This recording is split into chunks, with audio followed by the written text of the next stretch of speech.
Hello, my name is John Burke, and I'm the president at Trek Bicycle.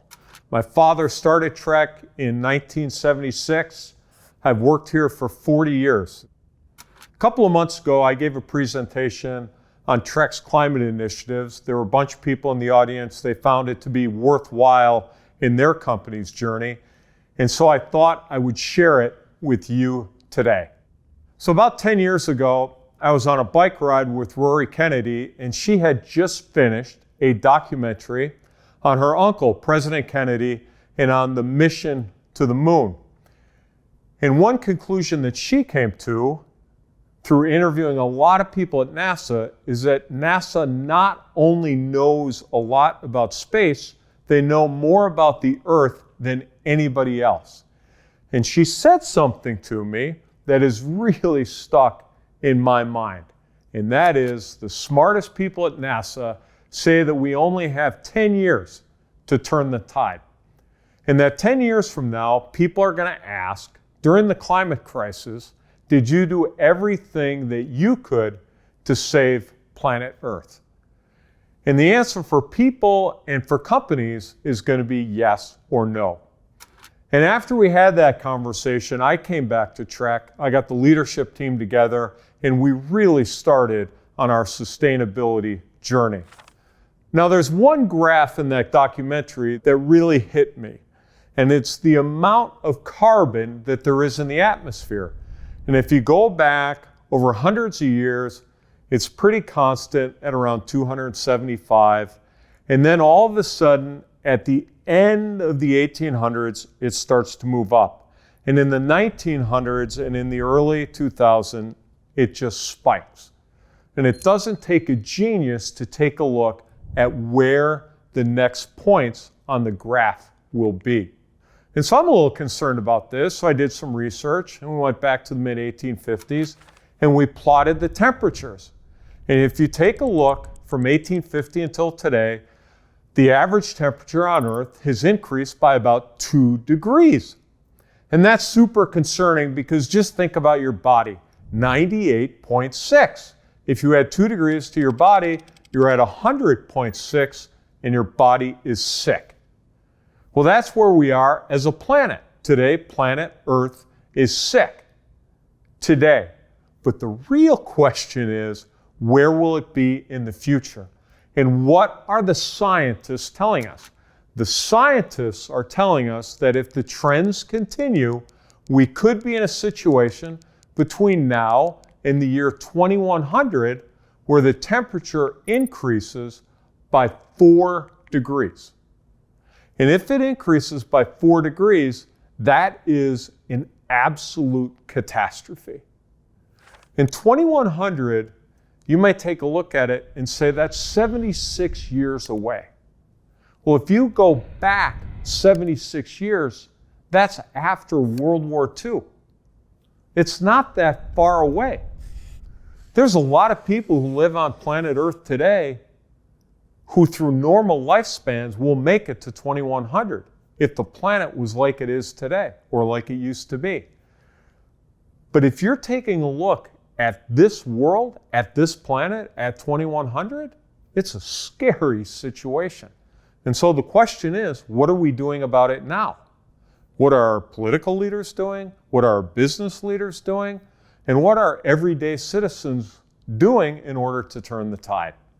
Now, here's just an example of how big this catastrophe is and how much it costs. If you take a look at the 80s, we had $35 billion events. In the 90s, 59. In the 2000s, 84. And over the last 10 years, we've had $150 billion events. Pick your point for the next 10 years. I mean, what it basically says is it will be higher and the cost is astronomical. Now, it's not just cost. As the temperature increases, you get global weirding. There's really strange stuff going on out there. Just take a look at last winter. If you're in Minneapolis, Minnesota, one of the coldest places in the country, they had 13 days that were over 50 degrees. There were some golf courses that were open all season long. In December of 2021, near Boulder, Colorado, there was a wildfire that took out over 1,000 homes. If you're in Houston, Texas, there was a once every 500-year flood somewhere around 2015. Since then, there have been 4. It's unbelievable. In July of 2023, if you were off Key West, the temperature in the ocean reached 100 degrees. And you might say, so what? Well, the so what of it is, let's take a look at fish and let's take a look at wildlife. Since 1970, if you take fish, reptiles, birds, and the amphibian populations, it has decreased by 68%. Crazy stuff.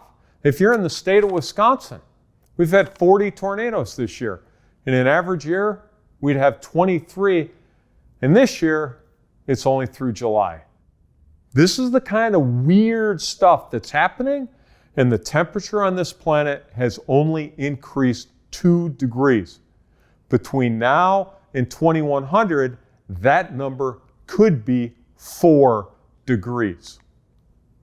All right, we've got a problem, and I just want to tell you at Trek, we're a small company, but I think we've done some good things, and there are some lessons to be learned. We are not a perfect company, far from it. I'm just sharing with you our experience.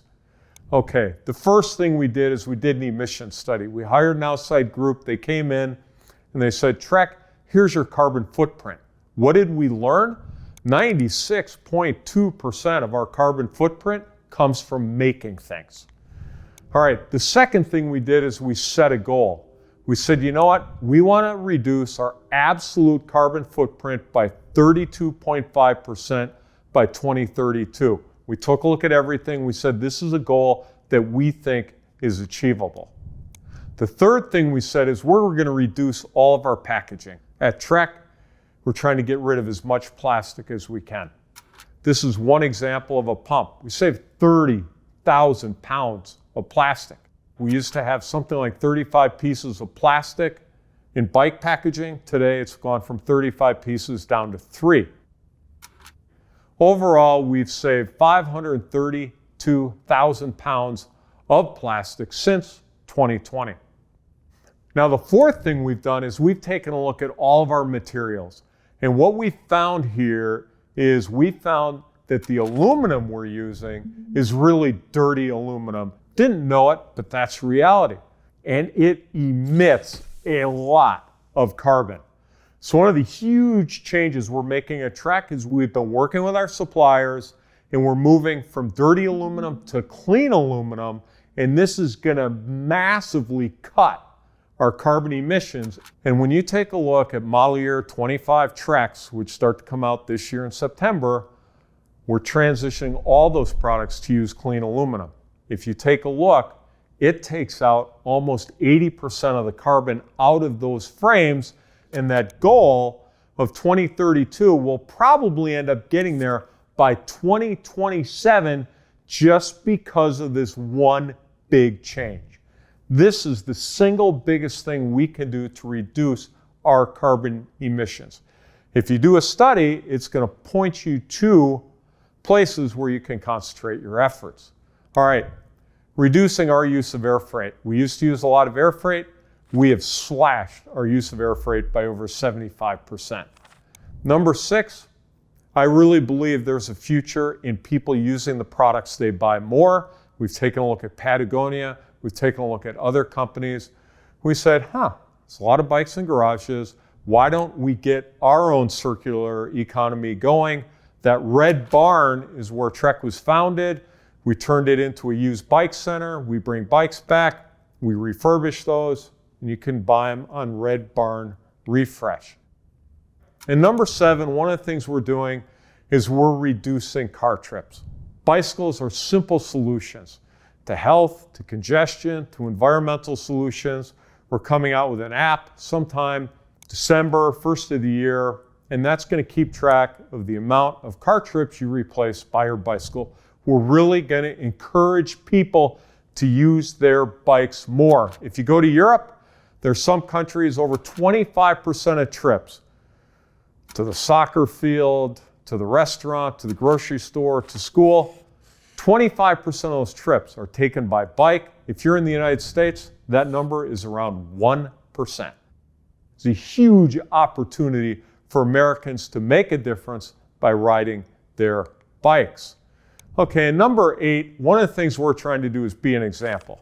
We've learned a lot from Apple. They've been a great example to us. And if you take a look at Patagonia, they were at this a long time ago. They've set a really high bar. And I think what Yvon Chouinard said, traveling is my form of self-education. Every stream I fish now is not as good as it used to be. If you keep your eyes open as you travel around, you will realize we are destroying our planet. And you live in the state of Wisconsin. When I grew up here, it snowed a lot in the winters. It doesn't anymore. Yvon Chouinard is right. All of us should take a look at it, and we should figure out how can we help solve this puzzle. And one of the things we're doing is we're just trying to spread the word. If you need anything, just send me an email. We're happy to help any company. We've helped a lot of companies in the bicycle industry. There are people outside the bicycle industry who've seen what we're doing. We're happy to pass along any of the things that we've done. You can click to get a copy of our sustainability report, and anything we can do to help you, just ask. Now, I'm a scorecard guy. What gets measured gets done. I really think these are the 5 things. If you're a corporation anywhere in the world, if you can do these 5, you can help change the world. Number 1, you need a CEO who cares. CEOs can push a lot of levers. They can do it fast. Get your CEO interested in sustainability. Show them this presentation. Get them on the program.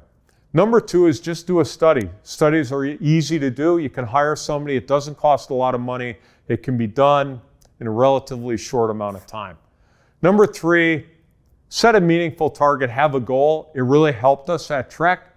We keep score every year. We can map our progress. It makes a difference. Number 4, get stuff done. Move fast. We don't have a huge sustainability department here at Trek. We got one person. Or you can take a look at it and you could say that we probably have about 500 people who are really working on this every day. We put it in our product departments, we put it in engineering, we put it in places where people who are making decisions on a daily basis can make a difference. And the 5th thing is be a multiplier. Apple's a multiplier, Patagonia is a multiplier. At Trek, we have a long way to go, but we're out here sharing our story because we really think this is a crisis. It is a huge crisis. And the Secretary General of the United Nations said this: we are in the fight of our lives and we are losing. Greenhouse gas emissions keep growing, global temperatures keep rising, and our planet is fast approaching tipping points that will make climate chaos irreversible. We are on a highway to climate hell with our foot still on the accelerator. Now, there's a good friend of mine, Rob Swan. He's an explorer. He's the only guy who's walked to the South Pole and to the North Pole. And he said this, that the greatest threat to our planet is the belief that someone else will save it. So I'd encourage everybody who's taking a look at this, do something. And thanks for your time.